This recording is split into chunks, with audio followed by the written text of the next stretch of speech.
Kyle, now I'm talking to you. Saleh's out. D'Amico, I think you should go with him. So who do you, I don't even think from your perspective, Robert, that you should, Kyle, that you should want D'Amico Ryans as your defensive coordinator for the reasons I just laid out. He's a little green. He's going to have some growing pains. I think you can do better than D'Amico Ryans. I think Ryans is going to leave. I think what you could do is get a guy, let's say the Chargers fire Anthony Lynn. They might.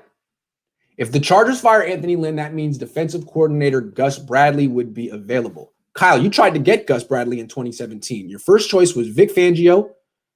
Bears wouldn't let him out of his contract. Second choice was Gus Bradley. He signed with the Chargers instead because they were a better team at the time. And then your third choice was Robert Saleh because he worked under Gus Bradley and you respected Bradley that much.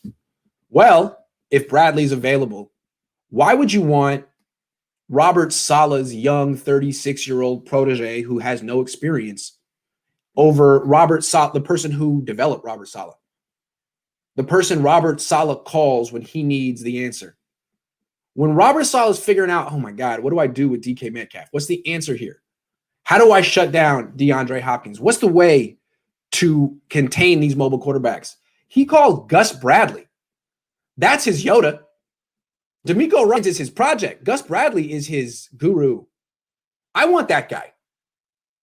So if he's available, he'd be perfect for the 49ers. He runs the same stuff that Robert Saleh runs. He could come here. He could work with Chris Kosarick. He could implement the wide nine. He's worked with Abosa before.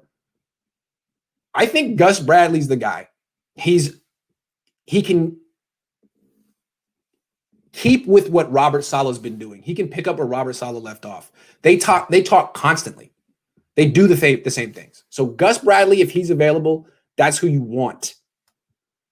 Good morning, Grant. Have you looked at Ian Book out of Notre Dame? I think he's very underrated. Just go watch his feet and his ability to throw. I haven't watched him much, but I'm not going to dump on him because he's from Sacramento, and I'm sure a lot of people here know him, went to high school with him, or grew up near him. I just haven't watched him that much. I will. I have a lot of tape of college quarterbacks, coaches tape, and I'm going to get more. And what I'm thinking is in the offseason, like what Jack and I do where we go through coaches film, I can just go through the quarterbacks with you and we can watch them together. And I won't even cut them up. We'll go through an entire game in slow motion. You know, we'll skip through the running plays and we'll make up our minds together. We'll discuss it. I think it'd be kind of fun. What'd you see on this play? And then I think that'll be a good way to scout these guys. We'll do it together with the coaches tape. It'll be fun.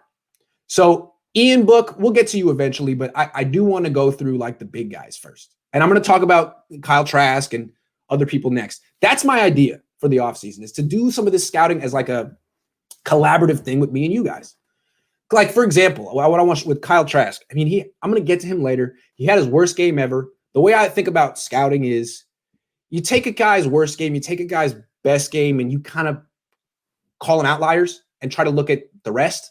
I don't know if that's letting him off the hook, but I think that's a fair way to look at all players. And there's a game from him, 2019, him against LSU. It's not a perfect game. He threw a pick. There was a drop pick, but it was against LS freaking U. That's Joey Burrow's team, the national championship. And the reason I like that game to show with Trask is because Trevor Lawrence played the same team the same season and completed 44% of his passes. They ruined Trevor Lawrence. And I'm not saying Trask is better, but I think it puts him in perspective, like how difficult it is or the competition that he's going against and what he can do. So next week, if you can stomach it, we'll go through some quarterbacks, including him, in games that I think are telling. Not the best game, not the worst game, but something that I think shows the truth. So anyway, Robert Saleh, the heir apparent here should be good.